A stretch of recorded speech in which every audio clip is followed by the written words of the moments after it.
नमस्कार दोस्तों, target with MS के ऑनलाइन प्लेटफॉर्म पर आपका हार्दिक स्वागत और अभिनंदन। आज हम पढ़ने वाले राजस्थान के मान्यता प्राप्त निजी विद्यालयों में निःशुल्क प्रवेश के बारे में। आपको पता होगा आरटी 2009 आपके टॉपिक में दिया गया है। इसके अलावा राजस्थान की आरटी नियमावली, जिसे बोलते हैं राजस्थान निःशुल्क एवं अनिवार्य बाल शिक्षा अधिकार नियम 2011, वो भी दिया गया। वो दोनों मैंने आपको पढ़ा दिए हैं। अब ये अगला टॉपिक दिया गया है, उसमें राजस्थान के मान्यता प्राप्त निजी विद्यालयों में निःशुल्क प्रवेश के बारे में। और इसमें आपको जो राजस्थान सरकार ने नवीनतम दिशा निर्देश जारी किए हैं 2022-23 में, और ये 2022-23 के दिशा निर्देशों से मैंने इसको शामिल करने की कोशिश की है। अगर कोई विद्यार्थी और इससे विस्तृत पढ़ना चाहता है, इसके अलावा कुछ चीज़ें पढ़ना चाहता है, तो आपको मैंने जो प्रूफ वाला फोल्डर है उसमें आपको पूरी पीडीएफ इसकी उपलब्ध कराई है, जिसमें 24 या 25 पेज की जो पीडीएफ है वो आप वहाँ से देख सकते हैं। उसमें हर चीज़ दी गई है एकदम एक्सप्लेनेशन के साथ। लेकिन मैंने यहाँ पर जो चीज़ें आपके काम की है, जो परीक्षा में आने वाली है, वही चीज़ें शामिल की है। और जो चीज़ें आपको मान लो कोई भी चीज़ हो, अगर आप नोट्स बनाओ तो आपको जैसे शॉर्ट नोट्स बनाते हैं, उसमें तो आपकी क्या होता है, हर किस चीज़ें आप शॉर्ट में लिख देते हैं। लेकिन यहाँ पे अगर मैंने आपको समझाने की कोशिश की है तो हर चीज़ को एक एक से एक एक लिंक करके सिखाया है, ताकि आप लिंक करा हुआ चीज़ याद आए, आपको चीज़ें क्लियर होनी चाहिए आपकी। ऐसा नहीं है कि आपको पता होना चाहिए कि इसमें आएगा कि पहली कक्षा से प्रवेश लेना है, तो आपने आरटी 2009 पढ़ के आए हैं आप, तो वहाँ तो ये लिखा था कि अगर कोई विद्यालय प्री प्राइमरी या पूर्व प्राथमिक कक्षाएं भी संचालित करते हैं तो वहां भी लागू होगा, लिखा गया था उसमें। लेकिन यहां आपकी प्रवेश परीक्षा जो कक्षा प्रथम है वहां से शुरू किया गया। तो इस प्रकार के क्या क्या चेंजेस हुए हैं, ये सब हम बात करेंगे। नवीनतम दिशा निर्देश में सब कुछ लिखा हुआ है। अब बात करता हूं तो मैं आपको बताऊंगा कि कल परसों एक विद्यार्थी ने मैसेज किया था कि सर इसमें जो आपके किसी कोचिंग थी सिक्कर की, और उसमें जो 10% दिए गए थे आरटी में, वो आपके हमारे एक पेज में से 7% थे, और बाकी पेजों में से लगभग 10% पूरे इसी जो आरटी में से थी। क्योंकि या हम जो पढ़ाते हैं, मैं पढ़ा रहा हूँ या कोई और कोचिंग वाला पढ़ा रहा है, वो उन्हीं दिशा निर्देश से पढ़ा रहा है। अब उस दिशा निर्देश से वो कोचिंग वाला कितना पढ़ा रहा है, मैं कितना पढ़ा रहा हूँ, ये अपने पर डिपेंड है। या कुछ 1-2% ऐसे होते हैं, देखो, जो आपकी समझ पर डिपेंड है। ये टॉपिक अगर ऐसे पढ़ोगे आप रटने के हिसाब से तो आपको याद नहीं होगा। अगर आपको इसको आसानी से थोड़ा सा समझ के पढ़ोगे ताकि आपके भी काम आए, क्योंकि कुछ चीज़ें होती है जो आपके खुद के काम आती है। आपकी फैमिली में कोई मेंबर है, या मान लो आपके कोई पड़ोस में ऐसा कोई मेंबर है जिसको मान लो आर्थिक स्थिति कमजोर है, और उसके बच्चे को आप आरटी में प्रवेश दिला रहे हैं, तो आपको नॉलेज होना चाहिए कि क्योंकि प्राइवेट विद्यालय वाले आपको कभी नहीं बताएंगे कि इस प्रकार से आप ऐसे कर सकते हैं। तो आप खुद इन चीज़ों को ध्यान रखिए और इंटरेस्ट लेके पढ़िए इस चीज़ को। तो देखो, आपकी जो आरटी 2022-23 की जो नवीनतम दिशा निर्देश है, जिसमें निःशुल्क प्रवेश के बारे में कहा गया है, तो इसके जो आपके 4 अध्याय दिए गए हैं, और उन अध्यायों का आपको याद नहीं रखना, कौन सा अध्याय है क्या है उसका कोई ध्यान नहीं रखना। मैं आपको जो नोट्स प्रोवाइड करा रहा हूँ, आप इन चीज़ों को पढ़ लेना आराम से, और एक बार समझ लेना। याद करने वाली चीज़ें कम है, समझने वाली चीज़ें ज़्यादा है। तो देखो, पहले तो इसके बारे में बात करते हैं पृष्ठभूमि की। तो आपको मैंने बताया था आरटी 2009 पढ़ाया, तब मैंने आपको बताई थी धारा 12। क्या बताई थी? धारा 12। आरटी 2009 कब लागू हुआ? तो 1 अप्रैल 2010 को लागू हुआ, पता है। उसमें धारा 12 में आपको मैंने बताया था कि जो पहला पॉइंट है और उसका जो गै पॉइंट है, कौन सा पॉइंट? गै पॉइंट। तो उसमें आपके कहा गया था कि जो निजी विद्यालय है वो 25% सीटों पर दुर्बल वर्ग और अलाभान्वित समूह के जो बालक है उनको निःशुल्क प्रवेश उपलब्ध कराएंगे 25% सीटों पर। और उसमें आगे वाली लाइन लिखी गई थी कि जो आपके 25% सीटों पर, अगर आप 25% सीटों पर प्रवेश करा रहे हैं, तो अगर वो विद्यालय निजी विद्यालय प्री प्राइमरी या पूर्व प्राथमिक कक्षाएं भी संचालित करता है, तो वो आपके कक्षाएं हैं वो 11 वर्ष तक, मतलब 3 साल से लेकर 11 वर्ष तक संचालित होगी, या मतलब उसके तहत आरटी का लाभ दिया जाएगा। मतलब आरटी का लाभ तो 8 साल ही दिया जाएगा।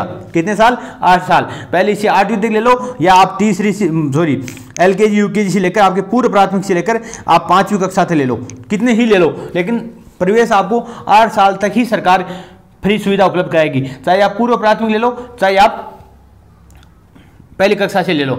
लेकिन हमारे राजस्थान में क्या क्या चेंजेस हुए? राजस्थान में अभी वर्तमान में जो लिया जा रहा है वो केवल प्रथम कक्षा से लिया जा रहा है, पूर्व प्राथमिक से नहीं लिया जा रहा है। इसमें संशोधन किया गया है, और कब संशोधन हुआ, किस प्रकार हुआ, ये सब पढ़ेंगे। तो पहली बात, तो इस जो निःशुल्क प्रवेश है इसका उल्लेख केंद्रीय अधिनियम में कौन सी धारा में किया गया है? तो आपको पहला प्रश्न आ जाए तो धारा 12 में किया गया है। और धारा 12 की कौन सी उपधारा में किया गया है? तो धारा 12 में उपधारा है 3, और उपधारा 3 में पहली उपधारा में लिखा गया है कि आपके जो ये निःशुल्क प्रवेश है इसकी बात की गई है। दूसरी उपधारा में किया गया है, उसमें कहा गया है कि आपके जो बालक का जो वापस पुनर्भरण, फीस का पुनर्भरण कौन करेगा? 25% सीटों को आप तो कर तो दो 25% सीटों पर निःशुल्क, लेकिन उसका फीस पुनर्भरण निजी विद्यालयों को कौन करेगा? तो वो आपकी समुचित सरकार करेगी। इस प्रकार का उल्लेख किसमें किया गया है? धारा 12 की उपधारा 2 में। और धारा 12 की उपधारा 3 में कहा गया है कि जो उसके तहत जो फीस पुनर्भरण की जाएगी उसके आधार पर जो भी विद्यालयों से मांग की जाएगी डॉक्यूमेंट वगैरह की, सूचनाएं प्राप्त करने की, तो वो सूचनाएं आप जो निजी विद्यालय है वो सरकार को सूचनाएं प्रदान करेगा। जो सूचनाएं मांगी जाएगी वो सूचनाएं प्रदान करने का पूरी सूचनाएं प्रदान करेगा, तभी फीस का पुनर्भरण किया जाएगा। ऐसा उल्लेख किया गया है उपधारा 3 में। और धारा 12 की जो उपधारा 1 है उसमें भी आपके ABC या जिसे हम क ख ग भी लिख सकते हैं, तो इंग्लिश में ABC लिख देते हैं और आपके हिंदी में क ख ग लिख देते हैं। तो जो पॉइंट बनाए गए ABC, उसमें पहला पॉइंट आपके दिया गया है सरकारी विद्यालयों में कि निःशुल्क उपलब्ध कराएगा। तो सरकारी विद्यालयों में तो 100% निःशुल्क उपलब्ध कराएगा। उसमें लिखा गया है कि मतलब संपूर्ण विद्यार्थियों को 6 से 14 आयु वर्ग के है उनको संपूर्ण विद्यार्थी जितने भी है उन सबको निःशुल्क उपलब्ध कराएगा। आगे धारा 2 लिखा है, पॉइंट 2 लिखा है, उसमें लिखा गया है कि जो आपके जो अनुदान प्राप्त विद्यालय है या जो अनुदान प्राप्त विद्यालय है वो केवल आपको जो अनुदान है उसका 25%, मतलब जो सरकार से अनुदान प्राप्त हो रहा है उसके 25% अनुदान के बराबर विद्यार्थियों को, मतलब वहां पे ऐसा नहीं लिखा है कहीं भी कि आपके 25% सीटों पर आप निःशुल्क उपलब्ध कराओ। 25% सीटें नहीं लिखी हुई है, लेकिन वहां पे ये लिखा है कि जो सरकार के द्वारा अनुदान प्राप्त किया जा रहा है उसका 25%, मतलब जो मान लो सरकार आपको 5 लाख रुपए दे रही है तो उसके 25% में जितने विद्यार्थी आ सकते हैं, उसके 25% जो फीस है उसमें जितने विद्यार्थी आ सकते हैं उनको प्रवेश दिलाओ। और उसमें आपके जो क्या पॉइंट है उसमें निजी विद्यालयों के बारे में 25% सीटें, और 25% सीटें कौन सी? 25% की किसी सीटें ये बताओ आपके मेरे को। तो जो टोटल सीटें हैं मतलब जिसमें आपके टोटल विद्यार्थी है उस कक्षा में उसका 25%, जैसे मान लो 100 विद्यार्थी है तो वहाँ पे 25 सीटें, मान लो अगर 40 विद्यार्थी है तो वहाँ पे आपके 10 सीटें निःशुल्क उपलब्ध कराएगी सरकार। जो निःशुल्क निजी विद्यालय उपलब्ध कराएगा और उसकी फीस की पुनर्भरण कौन करेगा? तो राज्य सरकार करेगी। तो ये इसमें आपके उल्लेख है। तो इस पृष्ठभूमि में कहा गया है कि धारा 12 है उसका जो उपधारा 1 है उसके ग पॉइंट है या सी पॉइंट है उसमें 25% सीटों की बात की गई है निःशुल्क। और कहाँ पे की गई है? तो एंट्री लेवल का मतलब जहाँ प्रवेश आप दे रहे हो, जहाँ मतलब प्रवेश की शुरुआत होती है, जहाँ विद्यार्थी की आप स्कूल में प्रवेश की शुरुआत होती है वहाँ पर किनको देना है? तो दुर्बल वर्ग को और असुविधाग्रस्त समूह के बालकों को प्रवेश देकर कक्षा 8 तक निःशुल्क शिक्षा उपलब्ध करवानी होगी। ये इसमें कहा गया है। किसमें? 1 अप्रैल 2010 को जो लागू हुआ 8 2009। इसके अलावा आगे देखो इसमें कहा गया है कि गैर सरकारी विद्यालयों को बालकों की फीस का जो पुनर्भरण किया जाएगा वो अधिनियम की धारा 12, अधिनियम का मतलब केंद्रीय अधिनियम 8 2009 की जो धारा 12 है उसकी जो उपधारा 2 है उसमें कहा गया है। और इसके अलावा राजस्थान निःशुल्क एवं अनिवार्य बाल शिक्षा का अधिकार नियम 2011 के नियम 11 के अनुसार सरकार द्वारा किया जाता है। मतलब जो आपके नियम 11 है आपने पढ़ा होगा, नियम 10 और नियम 11, जब राजस्थान की आरटी नियमावली पढ़ाई थी मैंने तो नियम 11 में फीस के पुनर्भरण की बात की गई है। तो आपके नियम 11 में बात की गई है फीस के पुनर्भरण की, और उसमें आपके धारा 12 की उपधारा 2 में बात की गई। इसमें आगे लिखा गया कि राज्य में इस प्रावधान के अंतर्गत गैर सरकारी विद्यालयों में सत्र 2012-13 से, देखो आपको पता होगा कि जो 1 अप्रैल 2011 से राजस्थान में संशोधित आरटी या नियमावली लागू हुई थी। 1 अप्रैल 2011 से आरटी को लागू किया गया था राजस्थान ने अपनी नियमावली को। तो 1 अप्रैल 2011 को नियमावली लागू हुई, उसके बाद अगले सत्र से, कब से? देखो 11 में 1 अप्रैल को तो लागू हो रही है, इसका मतलब 2011-12 वाला सेशन देखो याद करने की चीज़ें है ही नहीं, मतलब इसमें याद करने वाला कुछ ही नहीं है आपके। अगर आपको आरटी वगैरह याद है तो आपको कुछ याद करने की जरूरत नहीं है। देखो 2011-12 में तो ये 2011 का सेशन है और 1 अप्रैल को लागू हुआ है, इसका मतलब नया सेशन आ गया। तो 2011-12 तो ये सेशन चल रहा है तो इसमें तो लागू किया नहीं, अगले सेशन से करेंगे। तो 2012 से 13 से ये लागू किया गया था। तो आपके आरटी पे प्रवेश लेना कब शुरू किया गया? कब शुरू किया गया? तो 2012-13 में।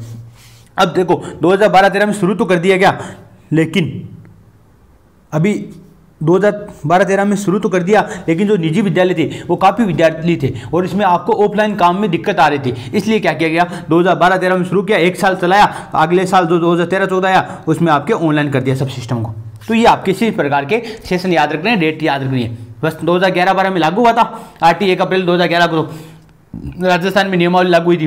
वैसे 1 अप्रैल 2010 को भारत में लागू, पूरे भारत में लागू हुआ था, जम्मू कश्मीर को छोड़कर। 1 अप्रैल 2010 को। राजस्थान ने नियमावली लागू कब की? तो 1 अप्रैल 2011 को। और उसके बाद आपके 2011-12 का सेशन लागू करने में चला गया और 2012-13 में 25% सीटों पर प्रवेश दिया और इसके बाद 13-14 में आपके ऑनलाइन सिस्टम कर दिया। तो इसमें लिखा गया है कि राज्य में लगभग 39,000 गैर सरकारी विद्यालय हैं, उनमें निःशुल्क प्रवेश प्रक्रिया को नियमानुसार संपन्न करवाना, समय पर पुनर्भरण करवाना और समस्त कार्य की मॉनिटरिंग करवाने का कार्य में ज़्यादा श्रमसाध्य काम है, क्योंकि इसमें ज़्यादा आपके परेशान होती है विद्यार्थियों को और उसमें पारदर्शिता भी नहीं रह पाती। तो इस कारण से क्या किया, संपूर्ण कार्य को ऑनलाइन किए जाने का प्रावधान लिया गया 2013-14 में। सरकार ने कब किया? तो 2013-14 में ये सिस्टम सब ऑनलाइन कर दिया। पहली बात तो मेरे को अभी वर्तमान में भी ध्यान रखना, 39,000 गैर सरकारी विद्यालय हैं। कितने हैं? प्राइवेट विद्यालय कितने हैं? 39,000, और उनमें ये प्रवेश प्रक्रिया दी जाती है। इस साल का जो नया आंकड़ा है 39,000 का। इसके अलावा जो आपके स्कूल शिक्षा विभाग था राजस्थान सरकार का, उसने आपकी एक वेब पोर्टल आएगा, आरटी नाम से एक वेब पोर्टल आया गया, जो NIC नेशनल इन्फॉर्मेटिक्स सेंटर, जो नेशनल इन्फॉर्मेटिक्स सेंटर है उसके सहयोग से लाया गया था ये वेब पोर्टल। तो किसके सहयोग से लाया गया? तो NIC के सहयोग से। कब लाया गया? तो 2013-14 से। और संपूर्ण प्रक्रिया को क्या किया गया? ऑनलाइन किया गया, जिससे कार्यभार कम हुआ और व्यवस्थाओं में पारदर्शिता भी आई। मतलब जिससे क्या हुआ? व्यवस्थाओं में पारदर्शिता आई और आपके कार्यभार था, जो इतना लोड था सरकार के, उसका लोड में कमी आई। तो आपको पता होगा, इसमें सीधी सीधी बात है, इस पेज में कुछ समझने वाली नहीं है। पहली बात तो इसका उल्लेख कहाँ पे? तो धारा 12 के उपधारा 1 में के गए पॉइंट या C पॉइंट है उसमें कहा गया है। इसके अलावा इनका पुनर्भरण, तो आपके पुनर्भरण 12(1) के उपधारा 2 में, धारा 12 की उपधारा 2 में, और नियमावली राजस्थान ये उसमें नियम 11 में। कब से शुरू किया गया? तो 2012-13 से शुरू किया गया। ऑनलाइन कब किया गया? 2013-14 से। वेब पोर्टल किसके सहयोग से लाया गया? तो आपके NIC के सहयोग से। किसने लाया? तो स्कूल शिक्षा विभाग राजस्थान सरकार लेकर आई। इसके बाद अगला पॉइंट पढ़ेंगे, जो छोटी छोटी पृष्ठभूमि पढ़ी है वो आपने पढ़ ली। देखो प्रश्नभूमि से अगर फैक्ट का प्रश्न आता है तो पृष्ठभूमि से आ जाएगा। इसके बाद प्रवेश प्रक्रिया के बारे में पढ़ते हैं कि किस प्रकार से इनको प्रवेश दिया जाता है। तो प्रवेश प्रक्रिया में एंट्री लेवल कक्षा में प्रवेश, एंट्री लेवल का मतलब यही होता है जहां आप प्रवेश दे रहे हो, पहली कक्षा में जो प्रवेश दे रहे हो उसको बोलते हैं एंट्री लेवल। राजस्थान में एंट्री लेवल आपकी पहली कक्षा को ही माना गया है।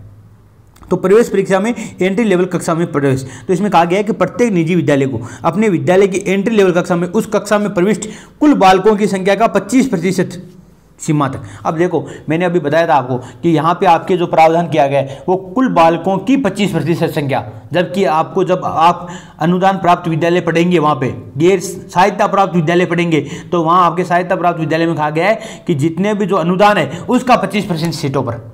लेकिन यहाँ लिखा गया है कि आपके कुछ बालकों की संख्या के 25% सीमा तक, जो कुल बालक है उनकी 25% सीमा तक किसको? दुर्बल वर्ग और असुविधा के समूह के बालकों को निःशुल्क प्रारंभिक शिक्षा हेतु प्रवेश देना होगा। प्रारंभिक शिक्षा का मतलब कक्षा 1 से 8 तक की शिक्षा। इसके लिए उन्हें निर्धारित फीस टाइम फ्रेम के अनुसार कार्य पूर्ण करना होगा। मतलब निर्धारित जो टाइम फ्रेम है उनका मतलब एक सरकार एक जारी करती है टाइम फ्रेम कि इस टाइम से इस टाइम के बीच आपको ये करना है, इस टाइम से बीच इस टाइम ये करना है। ये टाइम फ्रेम है, आपको याद रखने की आवश्यकता नहीं है, लेकिन सरकार हर साल आपको ना टाइम फ्रेम जारी करता है और उसी निर्धारित टाइम फ्रेम में आपको ये सब काम पूरा करना होगा।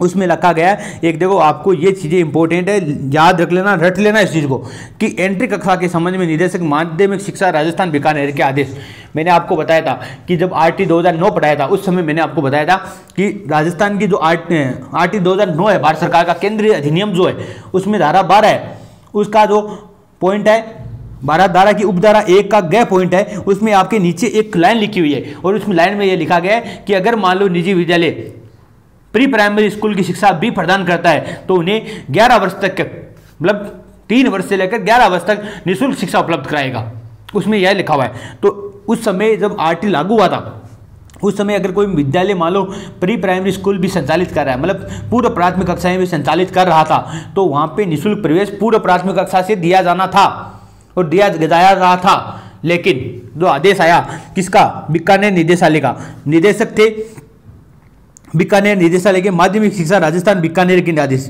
किसके आए आदेश? तो माध्यमिक शिक्षा राजस्थान बीकानेर के आदेश आए। और आदेश कब आए? तो 18/5/2020 को, डेट याद रख लेना, 18/5/2020 को। कब आए? 18/5/2020 को आदेश आए। और उसके बिंदु संख्या 10, 18 मई को आदेश आए थे, ध्यान रखना, 18 मई 2020 को आदेश आए थे। और अगर मान लो आपके सेशन पूछ ले तो 2019-20 का सेशन माना गया है उस समय की भाई 2019, क्योंकि अगर देखो मैं आप यहाँ पे वो आदेश क्रमांक नहीं लेकर आ रहा, उसमें आदेश क्रमांक भी दिए गए हैं, आप वहाँ पे प्रूफ में देख सकते हैं। उस आदेश क्रमांक में जो आपके डेट दी गई है वो 2019-20 दिया गया है, और साइड में जो आदेश क्रमांक की डेट है वो लिखी गई है 18/5/2020।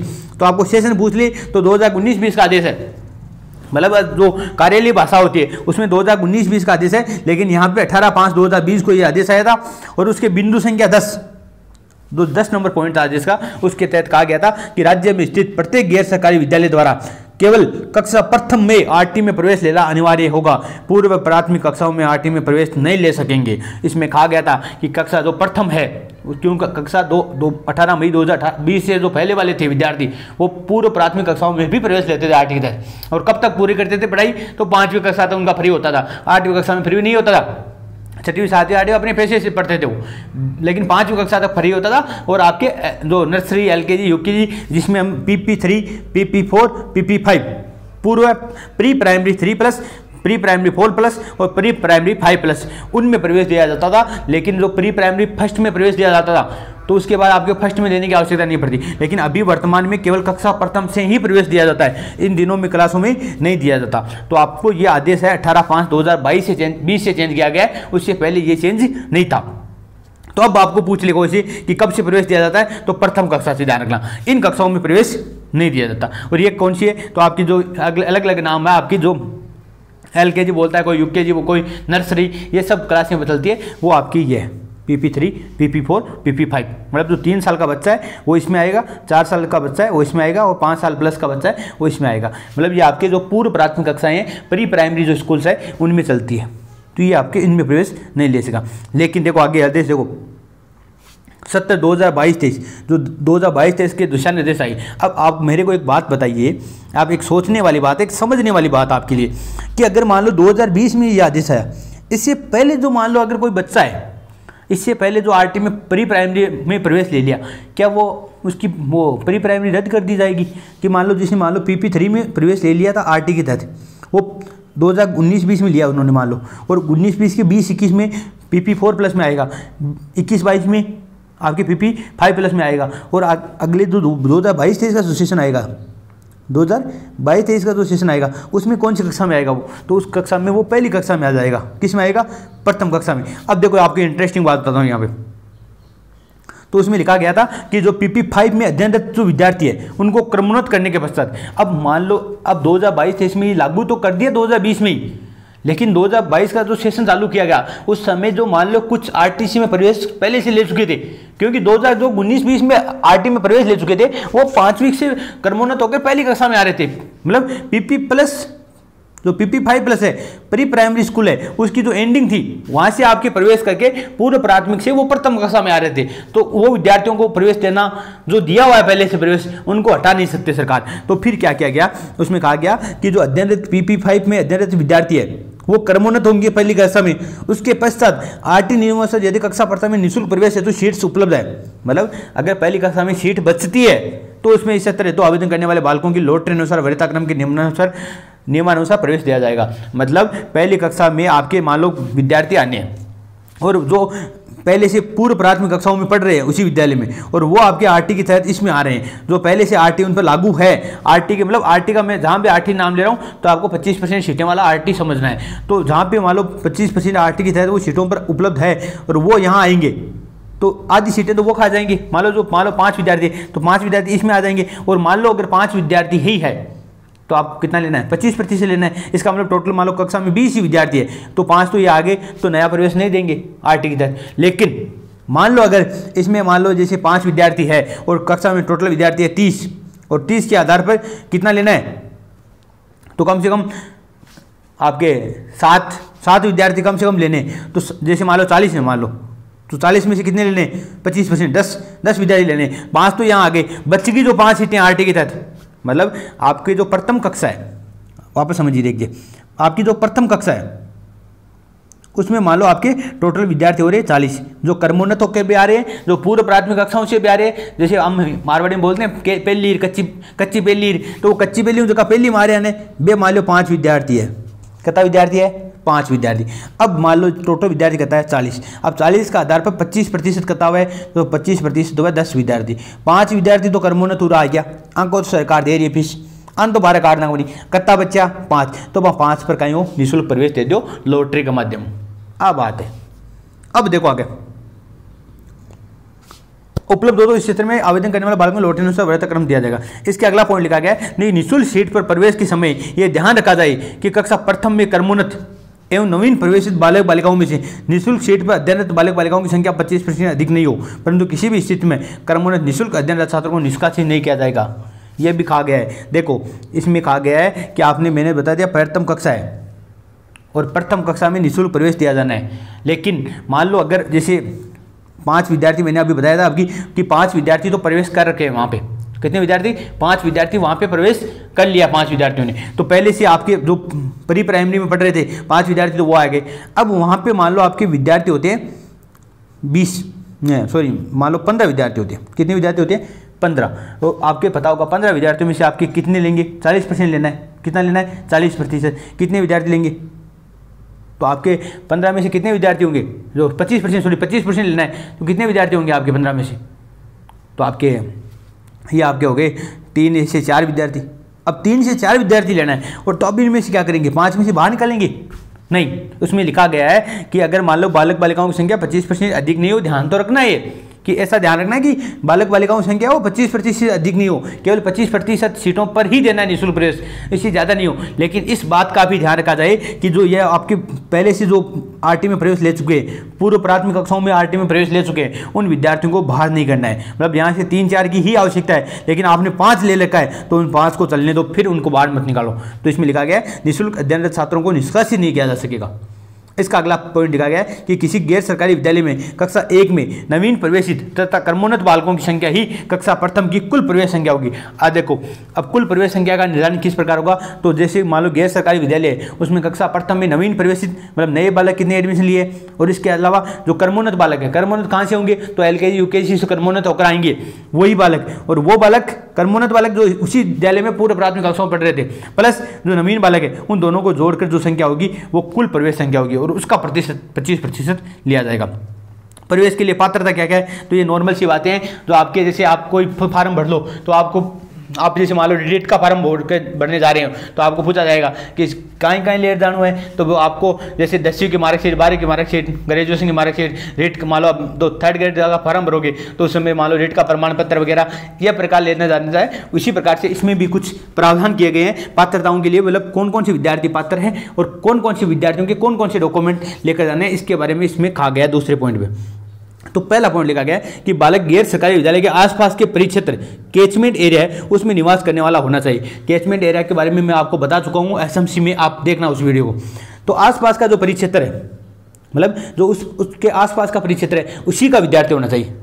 विद्यार्थी है वो गैर सरकारी विद्यालय के आसपास के परिक्षेत्र का होना चाहिए। ऐसा नहीं है कि आप मान लो 20 किलोमीटर 25 किलोमीटर दूर से आ रहे हो और उसका कैचमेंट एरिया ही नहीं है, तो उसमें आपको प्रवेश नहीं दिया जाएगा। दूसरी बात, अब कैचमेंट एरिया के बारे में निर्धारण किस प्रकार से करना है, तो देखो जो शहरी क्षेत्र है उसमें जो कैचमेंट एरिया होगा वो स्थानीय निकाय होगा, मतलब उसमें जो शहरी क्षेत्र होगा उसमें जो स्थानीय निकाय है वो आपकी कैचमेंट एरिया होगा। जैसे मान लो कोई शहरी क्षेत्र में नगर निगम लग रहा है तो वो नगर निगम पूरा उसका कैचमेंट एरिया होगा, या जो नगर परिषद है वो पूरी कैचमेंट एरिया, या जो नगर पालिका जो जहाँ तक है उसका नगर पालिका जो कैचमेंट एरिया है, जो स्थानीय निकाय का जो कैचमेंट एरिया है वो उसका विद्यालय का कैचमेंट एरिया कहलाएगा। और इसमें भी आपको ये कहा गया कि विद्यालय से संबंधित जो वार्ड है उसको प्राथमिकता दी जाए। विद्यालय से संबंधित वार्ड मतलब शहरी क्षेत्र में कहा गया है कि जो विद्यालय से संबंधित वार्ड है, किससे संबंधित वार्ड, विद्यालय से, मान लो इस वार्ड में विद्यालय स्थित है तो इस विद्यालय का जो वार्ड है उनको प्राथमिकता देनी है। इसके अलावा मान लो क्योंकि सरकारी आपको पता होगा शहरी क्षेत्र में अलग अलग वार्ड में अलग अलग विद्यालय होते हैं, तो पहले आपको उसी वार्ड के विद्यार्थियों को, उसके बाद उसके संलग्न वार्ड है उसको द्वितीय प्राथमिकता पर रखना है, और उसके बाद पूरी नगर पालिका नगर परिषद उसको आपको प्राथमिकता पर रखना है, मतलब सभी वार्डों को प्राथमिकता पर रखना है। लेकिन ग्रामीण क्षेत्रों में क्या कहा गया, जो ग्राम पंचायत है जो गाँव है पूरा उसी को आपके क्या बनाया गया कैचमेंट एरिया, और उस ग्राम पंचायत में भी ये कहा गया है उसमें किसी वार्ड का उल्लेख नहीं है, उसमें सीधा कहा गया है कि जो गांव है उसी को प्राथमिकता देनी है। किसको प्राथमिकता देने, तो उस गांव को विद्यार्थियों को ही प्राथमिकता देते हैं, वही आपके प्राथमिकता पर रखे जाएंगे। तो ये भी आगे आपके उल्लेख आएगा, मैं आपको वहाँ पर और बता दूंगा। तो किसी भी स्थिति में विद्यालय से संबंधित शहरी निकाय या ग्राम पंचायत से बाहर मतलब आपके जो ग्राम पंचायत है उससे जो बाहर निवास करने वाले बालक बालिका है उसको विद्यालय में प्रवेश के पात्र नहीं होंगे। मतलब अगर कोई शहरी निकाय से बाहर का विद्यार्थी है या कोई ग्राम पंचायत से बाहर का विद्यार्थी है तो उनको प्रवेश नहीं दिया जाएगा। आप जिस ग्राम पंचायत में रहें उन्हीं विद्यार्थियों को प्रवेश दिया जाएगा। पहली बात तो ये कहा गया। दूसरा, बालक दुर्बल वर्ग या अलाभान्वित समूह से होना चाहिए। पहली पात्रता तो यह है कि उस गांव का या उस शहरी निकाय के कैचमेंट एरिया के अंतर्गत विद्यार्थी आना चाहिए, यह पात्रता है। दूसरा कहा गया कि बालक दुर्बल वर्ग का होना चाहिए या असुविधाग्रस्त समूह का होना चाहिए। तो आपको पता होगा, जब आपने रिट में आरटी वगैरह में पढ़ा भी होगा पहले, अगर आपने ढंग से अगर रिट की तैयारी की है 2020 वाली 21 वाली की, तो आपने पढ़ा होगा ये चीज़ें। क्योंकि आपके जो समय गोविंद सिंह जी डोटासरा थे और उन्होंने कहा था कि जो इनकम है, हमने इनकम को बढ़ाकर 2.5 लाख कर दिया है। क्योंकि पहले इनकम हुआ करती थी दुर्बल वर्ग की 1 लाख रुपए सालाना, और उससे कम विद्यार्थी ही शामिल हो पाते थे, लेकिन इनको बढ़ाकर आपके 2.5 लाख कर दी थी। तो ये आपके उस समय बहुत प्रचार हुआ था इसका। तो दुर्बल वर्ग में कहा गया कि राज्य सरकार की जो अधिसूचना है 18/5/2020 की, मतलब 18 मई 2020, वो जो आदेश मैंने आपको बताया था 18 मई 2020 वाला सरकार का, उसमें अलग अलग पॉइंट डाले गए थे। और उसी पॉइंट का मैंने आपको बताया था 10वां पॉइंट ये था कि पहला जो कक्षा प्रथम है उसी से प्रवेश दिया जाएगा। और उसी में बात कही गई थी कि 18/5/2020 की जो आदेश है उसमें कहा गया था अभिभावकों की जो वार्षिक आय वो 2.5 लाख रुपये या उससे कम है, उन्हीं को प्रवेश दिया जाएगा। मतलब मैंने आपको बताया था जब दुर्बल वर्ग की परिभाषा बताई थी आरटी 2009 में, आरटी 2009 में जो धारा 2 है उसमें जो परिभाषाएं पड़ी थी उसमें मैंने आपको बताया था कि दुर्बल वर्ग में वो बालक आएंगे जो समुचित सरकार के द्वारा निर्धारित वार्षिक आय से जिनकी आय कम है वो आपके दुर्बल वर्ग में आएंगे। तो आपके समुचित सरकार ने आय निर्धारित करके 2.5 लाख रुपए, और ये आदेश कब का है 18/5/2020 का है। उससे पहले 1 लाख रुपए हुआ करती थी वार्षिक आय, उससे कम आय वालों को ही प्रवेश दिया जाता था, लेकिन अब वो वर्तमान में 2.5 लाख रुपए या उससे कम है उनको प्रवेश दिया जा रहा है।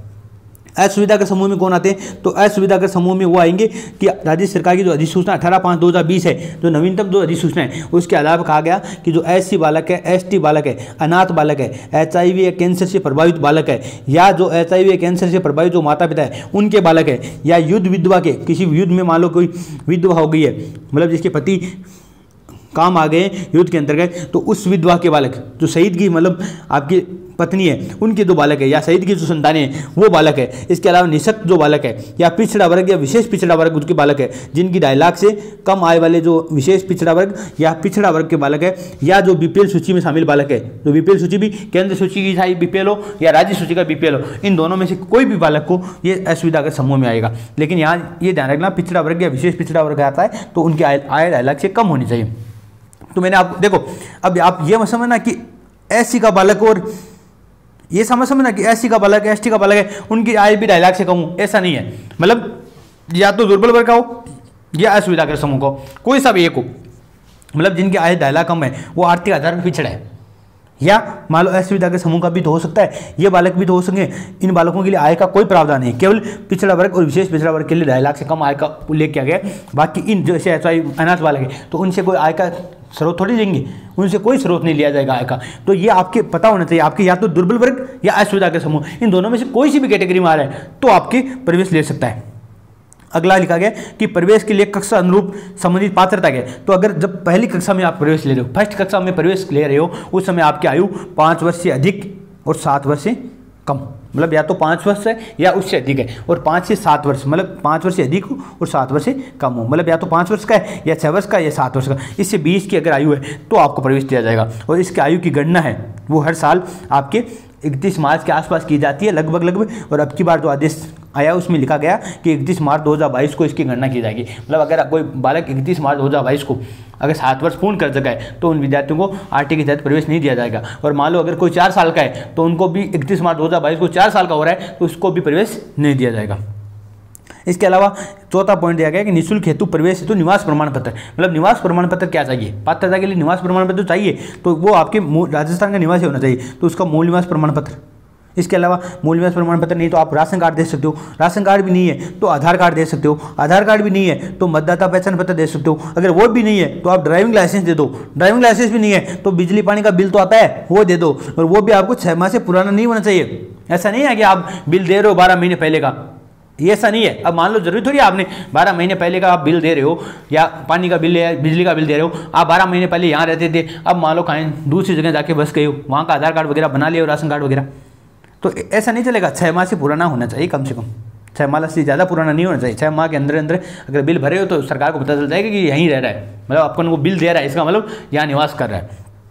अब ग्राम या वार्ड का स्पष्ट उल्लेख होना चाहिए, मतलब जो आप बिजली या पानी या जो भी आप आधार कार्ड वगैरह दे रहे हो, राशन कार्ड, कुछ भी डॉक्यूमेंट दो, लेकिन उसमें ग्राम या वार्ड तो लिखा होना चाहिए कम से कम, मतलब क्योंकि आपको पता होगा शहरी क्षेत्र में वार्ड के आधार पर, ग्रामीण क्षेत्र में गांव के आधार पर प्राथमिकता दी जाएगी, तो उसमें गांव या वार्ड का उल्लेख होना चाहिए। तो ये आपके प्रवेश पत्र हेतु मूल निवास प्रमाण पत्र या निवास प्रमाण पत्र के आधार पर जो डॉक्यूमेंट दिए जाते हैं वो है।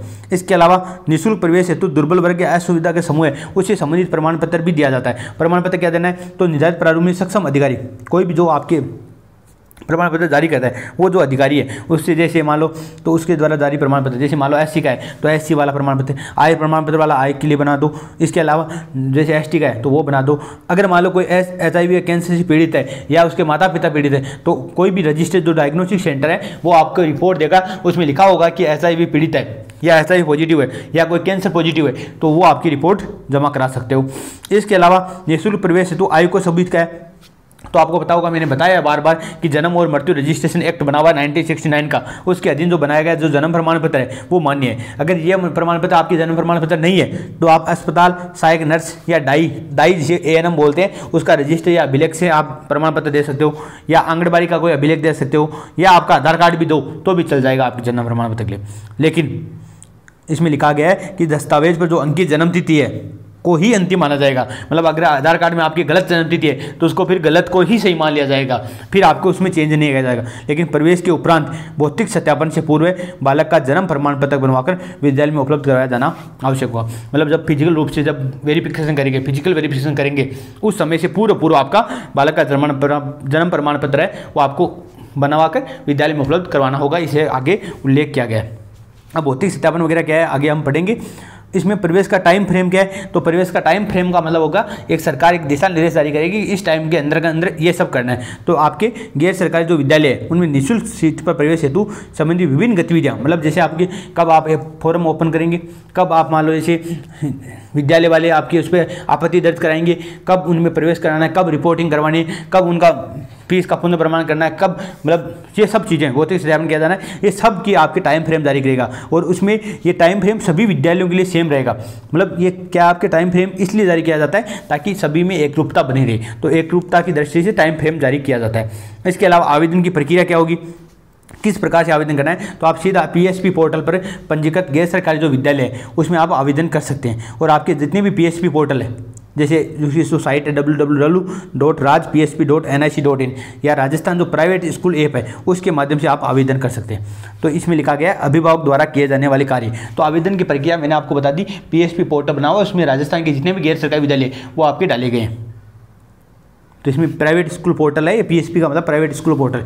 तो आपके या तो आप अब अभिभावक क्या क्या कार्य करेंगे, अभिभावकों मतलब आप अगर आप किसी विद्यार्थी का आप RT के तहत निःशुल्क प्रवेश दिला रहे हैं 25% में, तो उसके लिए आप अभिभावकों को क्या करना पड़ेगा, तो पहली बार तो आपको आवेदन करना पड़ेगा। आवेदन किसे करेगा, तो www.rajpsp.nic.in पर आप लॉगिन करके अपना आवेदन कर सकते हैं। या एक ऐप भी बनाया गया अभिभावकों के लिए, कि राजस्थान प्राइवेट स्कूल ऐप बनाया गया जिसके माध्यम से भी आप आवेदन कर सकते हैं। इसके अलावा वे छात्र जो RT के तहत किसी विद्यालय में प्रवेश ले चुके हैं वे पुनः आवेदन नहीं कर सकेंगे। एक बात का ध्यान रखना कि जो छात्र है वो RT के तहत पहले प्रवेश ले चुके हैं या किसी दूसरे विद्यालय में प्रवेश ले चुके हैं वो आपके आवेदन नहीं कर सकेंगे। इसमें एक आ गया कि अभिभावक अपनी कैचमेंट एरिया के अधिकतम 5 इच्छित विद्यालयों का विकल्प भर सकता है। कितने विद्यालय चूज कर सकता है, 5 विद्यालय, जो भी इच्छा है उसकी 5 विद्यालय अपने कैचमेंट एरिया की, मतलब आगे आपके गाँव में एक विद्यालय तो आप एक का चूज कर पाओगे, वैसा भी है, आप ध्यान रखना। नोट, छात्र अपने आवेदन क्रमांक पर समय पर अपडेट सूचना से सही जानकारी प्राप्त करते हैं। विद्यालय द्वारा इस संबंध में आवेदन करता है संपर्क स्थापित कर उन्हें इस बाबत सूचना देना अनिवार्य नहीं है। इसका मतलब यह है कि आपको छात्र को, अभिभावक को खुद को अपडेट रहना है, मतलब खुद साइट पर चेक करके उसकी जानकारी लेना है कि भाई कब टाइम फ्रेम है, कब ये काम हो रहा है, कब ये काम है। या मान लो किसी कोई की आपत्ति आ गई है, क्योंकि प्राइवेट स्कूल वाले कभी कभी आपत्ति डाल देते हैं, किसी ये डॉक्यूमेंट पूरा नहीं है, ये नहीं है, तो जब आपत्ति डाल देते हैं तो आपको खुद को रिलोव करनी है। उसमें मान लो आपको कोई चेंज करना है और करना है तो आपको खुद को करना है। ये नहीं आप प्राइवेट विद्यालय वाले आपने तो फॉर्म भर दिया और प्राइवेट विद्यालय वाले आपको फ़ोन करके बताएंगे कि आपकी ये आपत्ति है, ऐसा कोई प्रावधान नहीं किया गया। इसके अलावा वरीयता क्रम का जो निर्धारण है वो सॉफ्टवेयर द्वारा किया जाता है। आपको पता होगा, ये तो आपको सबको पता है कि वरीयता क्रम लॉटरी निकाली जाती है और उस लॉटरी के माध्यम से आपके वरीयता क्रम निर्धारित किया जाता है। और आपको पता होगा शिक्षा मंत्री जी करते हैं खुद आपके अपने हाथों से, तो ये सॉफ्टवेयर द्वारा रैंडम विधि से किया जाता है। और आपको पता होगा शहरी क्षेत्र में जो वरीयता क्रम है, शहरी क्षेत्र में जो वरीयता क्रम दिया जाता है। और ये प्रश्न आपको आने की संभावना है कि इसमें शहरी क्षेत्र है उसमें विद्यालय का जो वार्ड है वो वरीयता क्रम में प्रथम स्थान पर आएगा। इसके बाद जो विद्यालय के वार्ड में मान लो विद्यार्थी उपलब्ध नहीं है तो फिर उसकी कैचमेंट एरिया में जो विद्यालय के संलग्न वार्ड है, संलग्न वार्ड का मतलब उस वार्ड के आसपास वाले वार्ड, उस वार्ड से जो टच में वार्ड है, संलग्न का मतलब जो उसके टच है वो वार्ड आस में आएंगे। उसके अलावा तीसरी जो प्रायोरिटी दी जाएगी वो कैचमेंट एरिया में अन्य वार्डों को दी जाएगी। मतलब पहली बात तो अगर इसमें उपलब्ध हो जाते हैं विद्यालय के वार्ड में तो आपको उनको प्रवेश दे दिया जाएगा। अगर फिर उनमें प्रवेश नहीं होते, मान लो पूरे में नहीं होते, जैसे 5 प्रवेश लेने हैं या 2 में से 3 ही उपलब्ध हो पाई तो फिर 2 इसमें से करेंगे। इस वार्ड में भी मान लो एक ही विद्यार्थी उपलब्ध हो पाया तो फिर यहाँ से लेंगे। इस प्रकार मतलब 5 आपके विद्यार्थी लेंगे। इसी प्रकार गैर सरकारी जो विद्यालय है उनमें दोबारा किए जाने वाले क्या कार्य क्या है, मतलब जो विद्यालय निजी विद्यालय है वो क्या क्या कार्य करेगा इसके तहत, तो वो आपके आवेदन प्रक्रिया शुरू होने पर पहले स्कूल डाटा प्रोफाइल को अपडेट किया जाएगा। मतलब आपकी उसमें जो आपकी जो साइट है आरटी की उस पर आपकी स्कूल की जो डेटा प्रोफाइल है उसको अपडेट करेगा। जैसे मान लो विद्यालय का स्तर क्या है, मतलब विद्यालय प्राथमिक स्तर है, उच्च प्राथमिक स्तर कौन सा विद्यालय, उसके अलावा विद्यालय की इंटर कक्षा क्या है, तो पहले आपकी इंटर कक्षा प्रथम है या पूर्व प्राथमिक कक्षा है, कौन सी कक्षा से प्रवेश दे रहा है या छठी कक्षा दे रहा है।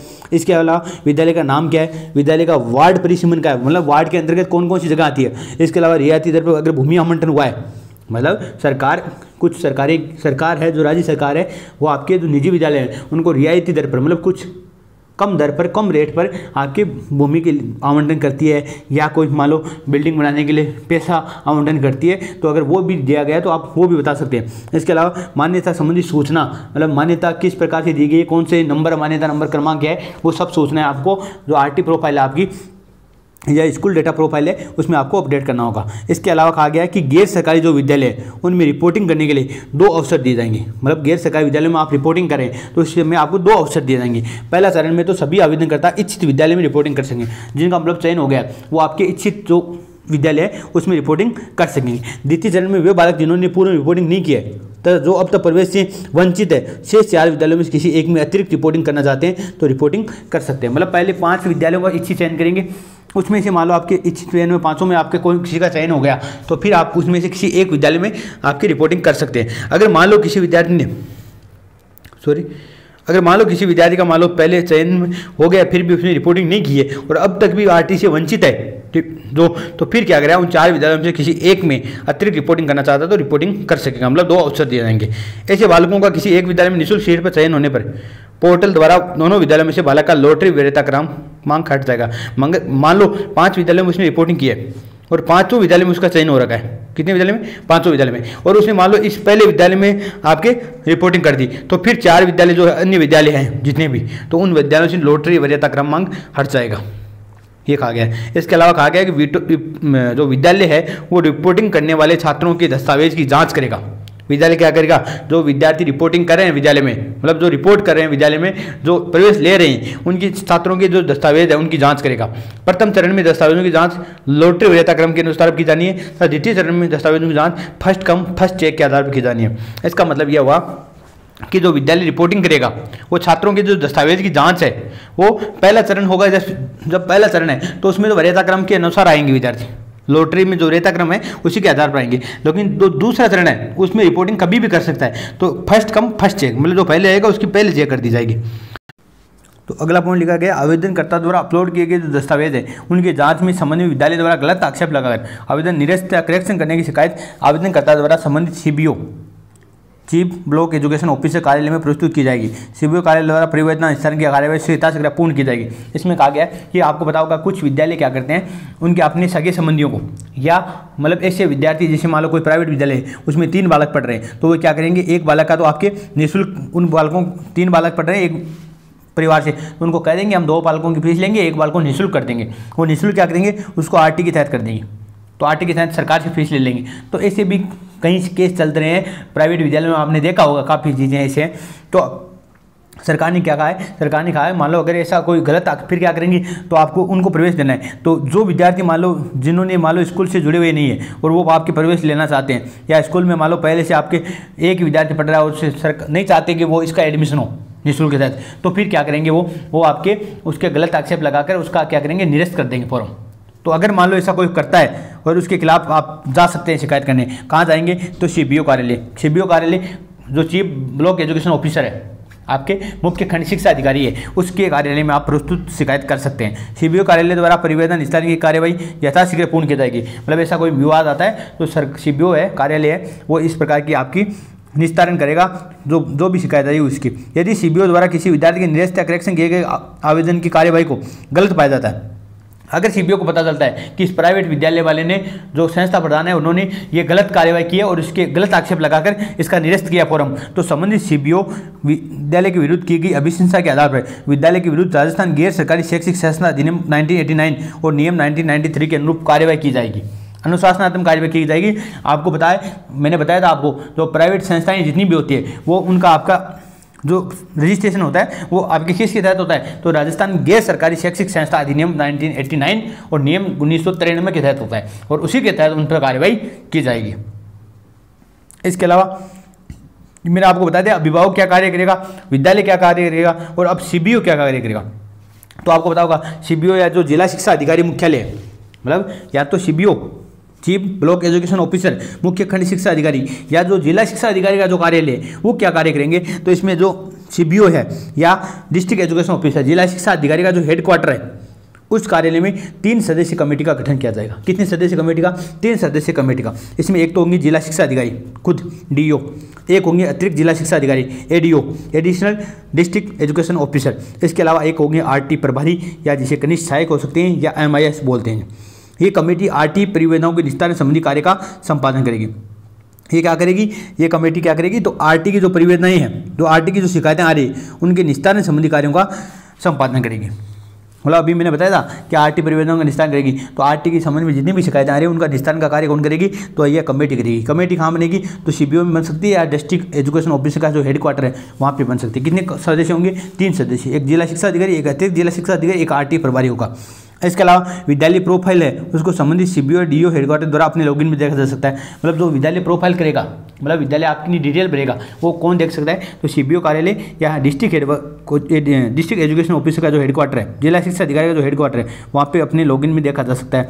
यदि सीबीओ द्वारा किसी विद्यार्थी को करेक्शन निरस्त किए जाने या आवेदन के कार्य को गलत पाया जाता है तो संबंधित सीबीओ द्वारा विद्यालय के विरुद्ध की गई अनुशंसा के आधार विद्यालय को दी जाए आरटी पुनर्बल में 2 से प्रति छात्र 1000 रुपये की शास्ति लगाई जा सकती है। मैंने अभी बताया था जो राजस्थान गैर शैक्षिक संस्था अधिनियम बनाया 1989, उसके तहत कार्यवाही की जाएगी। तो अगर मान लो कोई ऐसा विद्यार्थी करता है, कोई मान लो विद्यार्थी का करेक्शन है निरस्त कर देता है आवेदन को, तो फिर क्या करेगा? उसमें आपके आरटी पुनर्भरण में जो आरटी का पुनर्भरण किया जाएगा, जो मान लो अगर 10 विद्यार्थी है और 10 विद्यार्थियों को मान लो 10-10 हज़ार रुपये का फीस पुनर्भरण करना है, तो फिर उनमें से प्रति छात्र 1000 रुपये, मतलब आपके 10,000 रुपये का, एक छात्र पर 1000 रुपये लगाएंगे तो 10,000 कितना हो गया? 10,000 रुपये। तो 10,000 रुपये की उन पर शास्ति लगाई जा सकती है, मतलब 10,000 रुपये उनके कम देंगे। इसके अलावा कहा गया कि यदि किसी विद्यालय में एंट्री कक्षा में एक भी नॉन आरटी प्रवेश नहीं होता है, मतलब उस विद्यार्थी में नॉन आरटी प्रवेश नहीं है। नॉन आरटी का मतलब क्या हो गया? जो आपके फीस देकर पढ़ रहे हैं, इसका मतलब समझना, जो फीस देकर सशुल्क पढ़ रहे हैं। एक तो सशुल्क नाम आएगा, एक नॉन आरटी नाम आएगा। तो जहाँ भी नॉन आरटी या सशुल्क नाम आता है तो इसका मतलब यही है कि आपसे जो विद्यार्थी फीस देकर पढ़ रहे हैं, तो अगर ऐसा प्रवेश नहीं है तो विद्यालय में आरटी प्रवेश नहीं जाए। मतलब हो सकता है आपने देखा होगा कि कोई विद्यालय ऐसा है जिसने विद्यालय खोल लिया, मान्यता ले रखी है और उसके विद्यार्थी ही 5 पढ़ रहे हैं, तो आप सोचोगे 5 को आरटी में प्रवेश दे दे, ऐसा नहीं है। और मान लो आपके उसमें विद्यार्थी पढ़ ही नहीं रहे तो फिर आरटी प्रवेश नहीं दिया जाएगा पहली कक्षा में। हो सकता है मान लो बाकी कक्षा में उसके विद्यार्थी है लेकिन पहली कक्षा में विद्यार्थी नहीं है, तो फिर उसको नॉन आरटी प्रवेश नहीं है, तो आपके आरटी प्रवेश भी नहीं दिया जाएगा। इसके अलावा एक पॉइंट है कि निजी विद्यालयों में निःशुल्क सीट पर प्रवेश सत्यापन और पुनर्ग्रहण के कार्य की समस्त मॉनिटरिंग संबंधित जिला शिक्षा अधिकारियों, प्राइमरी शिक्षा स्तर के विद्यालयों के लिए जिला शिक्षा अधिकारी प्राइमरी शिक्षा और माध्यमिक शिक्षा स्तर के जो विद्यालय है उनके लिए जिला शिक्षा अधिकारी माध्यमिक शिक्षा, उनके द्वारा की जाएगी। मतलब जो भी आपके निःशुल्क प्रवेश दे रहे हैं उसका सत्यापन करना है, भौतिक सत्यापन कराना है, उनका पुनर्ग्रहण कार्य करना है, इनकी सतत मॉनिटरिंग करना है। कौन करेगा? तो जिला शिक्षा अधिकारी करेगा। और जिला शिक्षा अधिकारी कौन सा करेगा? तो अगर मान लो प्राइमरी शिक्षा का है, 1 से 8 का है तो प्रारंभिक शिक्षा का जिला शिक्षा अधिकारी, और अगर मान लो माध्यमिक शिक्षा का है तो माध्यमिक शिक्षा का जिला शिक्षा अधिकारी करेगा। अब आपको बता दूं, कभी यहाँ विद्यार्थी कन्फ्यूज होंगे कि सर माध्यमिक शिक्षा में तो ये प्रवेश देते नहीं, फिर इनका कैसे होगा? तो आपको पता होगा, अभी आगे मैं पढ़ाऊंगा इंदिरा शक्ति पुनर्भरण योजना, उसके तहत आपको 9 से 12वीं की जो बालिकाएं हैं उनको भी आपको आरटी के तहत प्रवेश दिया जा रहा है। इसके अलावा ये जो दिशा निर्देश है उससे पहले जारी हो गए थे। और आपको मैं पढ़ रहा था, मेरे भी ये कन्फ्यूज हुआ था तो मैंने पढ़ा था, और उसमें लिखा गया था कि एक डूंगरपुर साइड बांसवाड़ा साइड के जो आपके 12वीं की जो बच्चे हैं 9 से 12वीं की, उनमें जो शायद 65 विद्यालय है, उनमें जो माध्यमिक शिक्षा संचालित कर रही है आरटी के तहत निःशुल्क प्रवेश, तो आदिवासी क्षेत्र है उनमें, तो इस लिए यहाँ पे दोनों का उल्लेख किया गया है। इसके अलावा विद्यालयों में रिपोर्टिंग किस प्रकार करवानी है, तो आवेदन द्वारा रिपोर्टिंग टाइम फ्रेम के द्वारा निर्धारित दिनांक तक की जाएगी। जो टाइम फ्रेम दिया जाएगा उसके तहत आपको निर्धारित रिपोर्टिंग करवानी है। इसके अलावा आवेदन पत्रों की जांच कौन करेगा, तो गैर सरकारी विद्यालयों द्वारा निर्धारित जो टाइम फ्रेम है उसके अनुसार ऑनलाइन आवेदन पत्रों के साथ संलग्न जो दस्तावेज है उनकी सावधानीपूर्वक जांच की जाएगी। आवेदन पत्र के साथ संलग्न दस्तावेज लॉटरी दिनांक से पूर्व तिथियों में जारी होना आवश्यक है। मतलब जो भी जितने भी आवेदन पत्र आपके और उसमें जो प्रमाण पत्र आपने लगाए हैं वो आपकी लॉटरी दिनांक जिस दिन लॉटरी निकलेगी उससे पहले की जारी होनी चाहिए। मतलब ऐसा नहीं आपके जो आप प्रमाण पत्र लगा रहे हो वो आपकी लॉटरी के बाद लगा रहे हो तो मान्य नहीं होगा। ये सिंपल चीज़ें हैं। इसके अलावा केंद्रीकृत लॉटरी प्रक्रिया क्या है, तो आपके ऑनलाइन प्राप्त आवेदनों का प्रवेश हेतु वरीयता क्रम निर्धारण किसके आधार पर किया जाएगा, सॉफ्टवेयर द्वारा रैंडम विधि से किया जाएगा। किसके माध्यम से, रैंडम विधि, एक मतलब रैंडम यादृच्छिक विधि होती है उसके तहत तो सॉफ्टवेयर द्वारा किया जाएगा, और जिसमें आपके निर्धारित तिथि से राज्य स्तर पर एनआईसी द्वारा किया जाएगा। कब किया, रैंडम विधि से कौन करेगा, तो एनआईसी करेगा। एनआईसी आपको पता होगा नेशनल इन्फॉर्मेटिक्स सेंटर, जिसने एक वेब पोर्टल बनाया है वो करेगा आप किसके लॉटरी प्रक्रिया। ये वरीयता क्रम, देखो ये क्या करेगा, केवल वरीयता क्रम जारी, ये प्रवेश नहीं देगा, केवल वरीयता क्रम जारी कर देगा। मतलब जैसे मान लो अगर 5 विद्यार्थियों ने प्रवेश भरा है, 5 विद्यार्थियों ने एक विद्यालय में, यह कोई विद्यालय है इसमें 5 विद्यार्थी आरटी के तहत आवेदन करते रहे हैं और ये 5 विद्यार्थियों का, अब इन विद्यार्थियों का वरीयता क्रम क्या हो। अब मान लो जरूरी थोड़ी इसमें 5 विद्यार्थी, इस विद्यार्थी में मान लो जरूरी थोड़ी है यहाँ पे कि 20 विद्यार्थी हो, 20 विद्यार्थी हो तभी 5 विद्यार्थी 500 आ जाएंगे। अगर मान लो इसमें विद्यार्थी है 10 और लेना कितना है, 2 आदमी लेने हैं, 2.5% होता है, मतलब 25% लेना है ना, मतलब 2.5 आदमी लेना है, 2.5 का मतलब 3 ले लो या 2 ले लो, तो 5 में से 3 लेना है। अब 5 में 3 कौन से लेने हैं, तो इनका क्या है, 1 नंबर पे इस पे, 2 नंबर पे इस पे, 3 नंबर पे इस पे, 4 नंबर को इसको, 5 नंबर पे इसको लेना है। तो ये 5 नंबर ये निर्धारित कर देगा। अब मान लो अगर इसमें जैसे 10 प्रवेश होते हैं तो टॉप के 2 ले लेंगे, ठीक है। अब अगर मान लो इसमें 12 प्रवेश होते हैं तो 3 ले लेंगे। अगर इसमें मान लो 16 प्रवेश होते हैं तो 4 ले लेंगे। अगर मान लो इसमें 20 प्रवेश होते हैं तो 5 ले लेंगे। अब ये तो सरकार को पता नहीं है ना कि इसमें सशुल्क प्रवेश कितने होंगे इस वर्ष, तो इस वर्ष सशुल्क प्रवेश कितने होंगे, तो ये आपको सरकार को पता नहीं है। जैसे जैसे एडमिशन होंगे तैसे जैसे आपके निःशुल्क प्रवेश भी लेते जाएंगे। एक तो ये हो गया। इसके अलावा एक रोस्टर प्रक्रिया अपनाई जाती है। रोस्टर प्रक्रिया क्या है, तो निःशुल्क प्रवेशित बालकों की केंद्र के लॉटरी द्वारा जारी जो वरीयता सूची है एवं शेष 25% सीटों पर प्रविष्ट बालकों की सूची को रोस्टर के आधार पर तैयार किया जाता है। मतलब एक रोस्टर प्रक्रिया अपनाई जाती है जिसमें आपके जैसे मान लो ये सशुल्क का मतलब जो 75% सीटें बच गई है उन पे जो आपके प्रवेश ले रहा है फीस के आधार पर, तो इसमें जैसे मान लो 1-2 ले लिया सशुल्क वाला, जैसे सशुल्क वाला ले लिया, सही लिख रहा हूँ मैं एक बार यहाँ पे सशुल्क को सही लिख रहा हूँ, सशुल्क ले लिया।